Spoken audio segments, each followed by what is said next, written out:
В небольшой лесной поселок Лагиньяк до недавних пор можно было добраться по основной дороге – 62 километра от райцентра через село Кирчомья.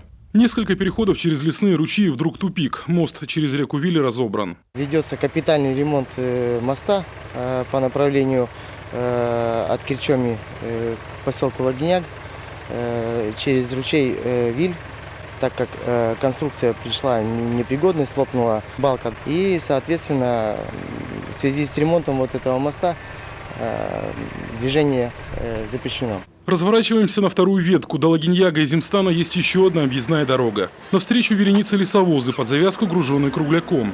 Многотонная техника вдребезги разбивает грунтовку. Дорога становится полосой препятствий, где даже проходимые КАМАЗы ломают свои мосты. Самые опасные участки проходим на пониженной передаче.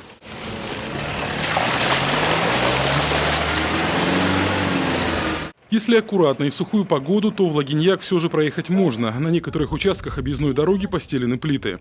Но в сильный дождь грунтовка раскисает, и тогда лучше не рисковать. На легковушке точно застрянешь. Если посмотреть по району, наша единственная дорога, которая не асфальтирована. У нас осенью и весной получается такая беда. Мы как отрезаны. Сейчас вот по этой ветке нельзя ездить, а по той невозможно, потому что она размывается. Вечные ямы. 60 километров, хотя это можно проехать за час, а едешь 2-3 часа. Скоро застревает.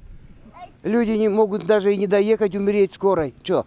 В похожей ситуации жители соседнего Зимстана. Во время сильных дождей в райцентре не проехать ни по одной из двух существующих дорог. Страдают и простые жители, и предприниматели. Не могут вовремя завести в магазины продукты. Было у нас раньше две дороги.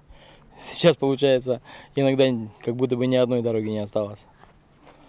Ну вот эта грунтовая дорога от Усть-Колома до Зимстана, получается, вообще тяжелый урон доставляет нам.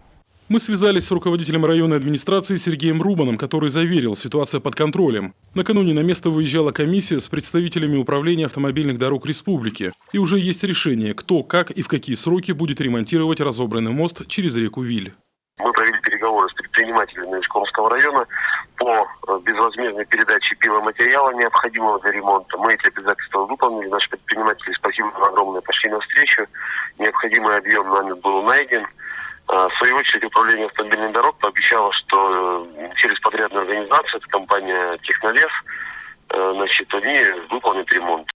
Ремонт моста через реку Виль обещали завершить через 2-3 недели. Что касается объездной лесовозной дороги, ситуация намного сложнее. На капитальный ремонт и асфальтирование нужны огромнейшие деньги, которых нет. А вот отсыпать самые опасные участки вполне реально. Для этого в следующем году планируют подписать соглашение с лесозаготовителями, ведь это именно их техника портит лесную дорогу.